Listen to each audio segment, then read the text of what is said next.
Iran के साथ कोई डील नहीं होगी, सिर्फ बिना शर्त आत्मसमर्पण। ये शब्द थे डोनाल्ड ट्रंप के। लेकिन बस कुछ ही हफ्तों में पूरी की पूरी बाजी ही पलट गई है।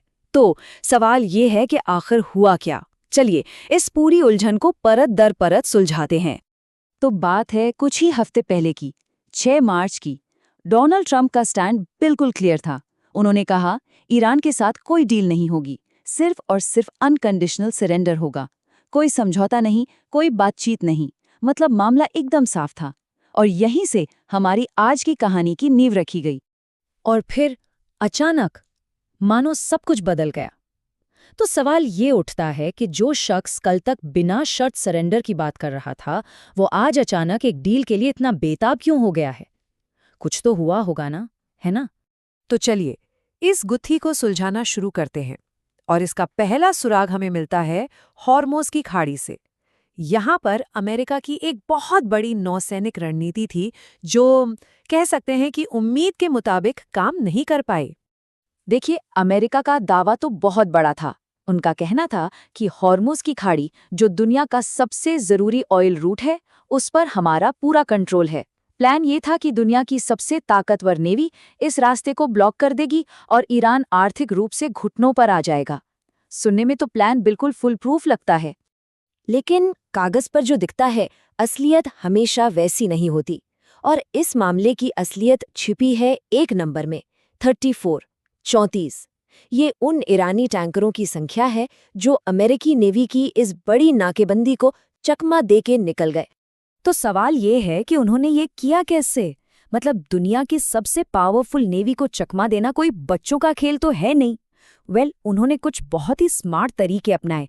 रात के अंधेरे में सफ़र करना, अपने ट्रांसपॉन्डर यानी लोकेशन बताने वाले सिस्टम को बंद कर देना और इंटरनेशनल पानी से बचने के लिए समुद्री तटों के बिल्कुल पास से गुजरना। और नतीजा, ईरान का तेल चुपचाप पाकिस्तान और भारत जैसे बाजारों में पहुंचता रहा। तो एक तरफ तो समंदर में अमेरिका की रणनीति लीक हो रही थी, लेकिन कहानी का असली ड्रामा तो कहीं और ही चल रहा था। जी हाँ, पेंटागन के अंदर, जहां जबरदस्त उथल-पुथल मची हुई थी। कहते हैं ना कि तलवार कितनी भी तेज हो, चलाने वाला मजबूत होना चाहिए। और ये बात यहाँ बिल्कुल फिट बैठती है। कागज पर तो अमेरिकी सेना दुनिया में सबसे ताकतवर है, इसमें कोई शक नहीं। लेकिन सवाल ये है कि अगर चलाने वाले यानी लीडरशिप में ही दराते हों, तो उस ताकत का क्या फायदा?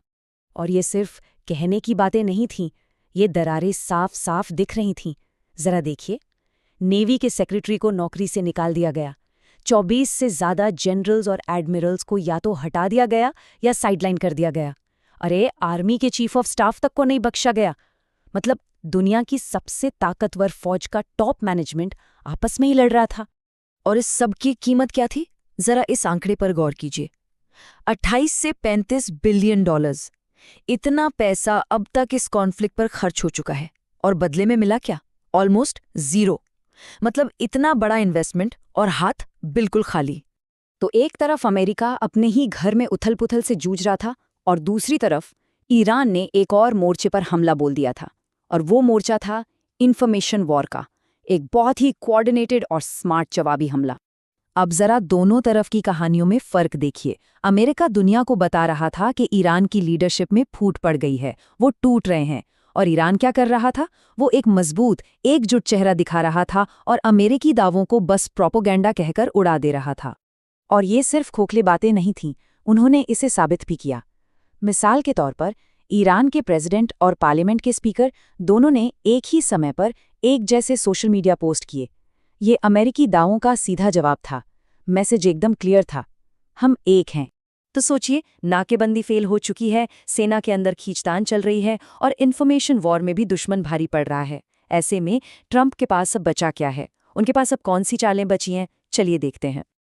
अब उनके सामने मोटे तौर पर 4 रास्ते दिखते हैं और चारों ही बहुत जोखिम भरे हैं। पहला, हॉर्मुज़ में टारगेटेड स्ट्राइक करना। दूसरा, ईरान के पावर ग्रिड जैसे बड़े इंफ्रास्ट्रक्चर पर हमला करना। तीसरा ऑप्शन, ईरानी नेताओं को टारगेट करके ख़त्म करना। और आखिरी चौथा ऑप्शन, थोड़ा इंतज़ार करना और बातचीत की टेबल पर बैठना। लेकिन इनमें से जो पहले 3 मिलिट्री ऑप्शंस हैं, वो बहुत ज़्यादा रिस्की हैं। क्यों? अगर हॉर्मुज पर हमला हुआ तो ईरान अपने मिसाइल डिफेंस से पलटवार कर सकता है, जो अभी भी मजबूत है। अगर इंफ्रास्ट्रक्चर पर हमला किया तो ईरान भी बड़ा जवाबी हमला करेगा और पूरी दुनिया में आर्थिक मंदी आ सकती है। और अगर नेताओं को मारा तो फिर बातचीत के सारे दरवाजे हमेशा के लिए बंद हो जाएंगे। और अब हम आते हैं इस पूरी पहेली के आखिरी और शायद सबसे जरूरी हिस्से पर, और वो है घड़ी की टिक-टिक। व्हाइट हाउस पर एक जबरदस्त प्रेशर बन रहा था, और वो था पॉलिटिकल सर्वाइवल का। ट्रंप के लिए टाइम बहुत तेजी से निकल रहा था। कच्चे तेल की कीमतें $90 प्रति बैरल के पार चली गई थीं। देश के अंदर महंगाई बढ़ रही थी, और इन सबसे ऊपर मिड टर्म इलेक्शंस सिर पर थे। और सबसे बड़ी बात जानते हैं क्या है? ईरान को ये सब पता है। वो जानते हैं कि अपने पॉलिटिकल सर्वाइवल के लिए ट्रंप को अब एक डील की सख्त ज़रूरत है, और बस इसी एक बात ने नेगोशिएशंस की टेबल पर सारा गेम ईरान के पक्ष में कर दिया है।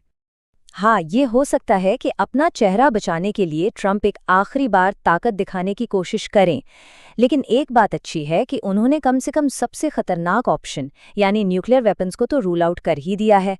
जैसा कि उन्होंने खुद कहा था, कोई पागल ही होगा जो परमाणु हथियारों का इस्तेमाल करेगा। तो अब हम एक बहुत ही अहम मोड़ पर आकर खड़े हैं।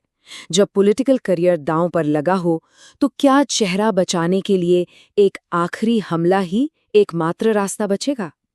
ये वो बड़ा सवाल है जिसका जवाब आने वाले दिनों में और शायद पूरी दुनिया की राजनीति की दिशा तय करेगा।